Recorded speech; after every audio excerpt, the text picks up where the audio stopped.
Fox 5 is watching your wallet tonight, and millions of credit scores are expected to go up in the coming months. That's right. It's all because of a new rule finalized today involving medical debt and your credit report. Fox 5's Jessica Formoso here with the details we need to know. Jess. Stephen, Natasha, that's right. At the 11th hour, the White House announcing a wave of executive actions by President Biden before he leaves office. That includes a new rule that bans medical debt from appearing on your credit reports. While some experts say this will help many, especially when it comes to buying a home or making other big purchases, others believe it will harm consumers in the long run.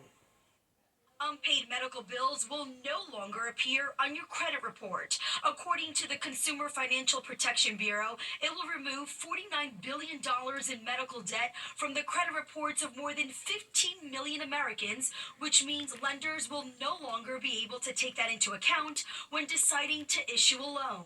This is a huge win for the consumer. This is not debt elimination. This is simply removing, any further damages from the consumer who's already saddled with medical debt. The change is estimated to raise the credit scores by an average of 20 points. Paul Oster is the president of the credit repair firm Better Qualified. Some of the estimates now say this could free up and increase mortgage applications, to the tune of 20,000 plus new mortgages every single year.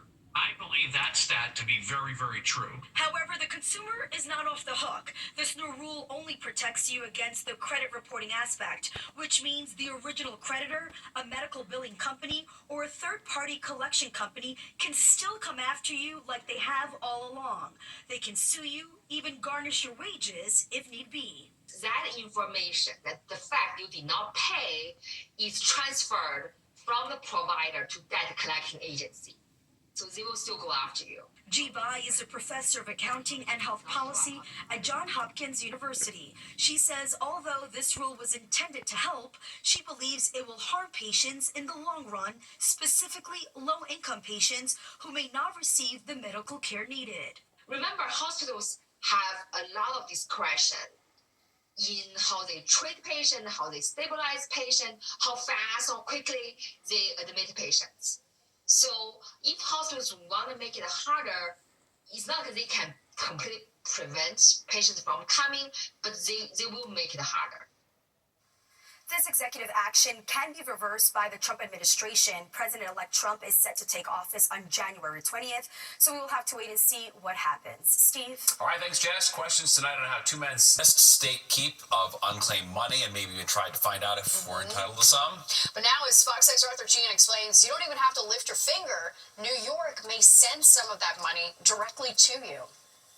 We all like it when our tax refund comes from the government, right? Well, what if we told you New Yorkers are owed billions that the state has been safeguarding for us, but we haven't gotten it back simply because we haven't checked for it. Did you know about this? I did not. I'll check it out. I'll Google it. It sounds too good to be true, honestly. In fact, we've entered 2025 with $19 billion in lost money just waiting to be claimed by New Yorkers. The lost funds come from uncashed checks, old bank accounts, utility deposits, or insurance claims and other inactive accounts that have been dormant for years. Under New York state law, the accounts never expire. So sometimes people say, well, I had unclaimed funds, but, it goes back a couple of years.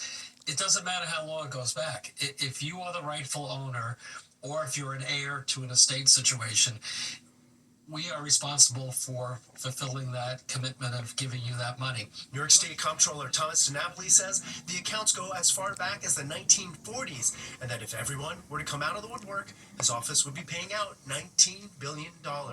As it is, his office is reuniting New Yorkers with their cash at the rate of $1.5 million each day, even holding workshops this month on Long Island, in Brooklyn, and in Queens. While the state comptroller's office has been reaching out to New Yorkers to give them their money back, you don't have to wait for them. You can simply go to the state comptroller's website, and on the second tab it says Unclaimed Funds. You click on that, put in your name, and it'll tell you whether or not you've got money waiting for you.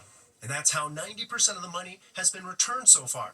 A process so easy, DiNapoli's urging those who see this report to not only check their own name. They should put in the name of close family and friends. They should also put in, besides their own name, any organization that they're involved with, whether that's a business or a nonprofit or a church, a synagogue, a mosque, whatever. The state comptroller makes clear this is not a gift. It's unclaimed money that belongs to you. Arthur Sheehan, Fox 5 News. All right, they say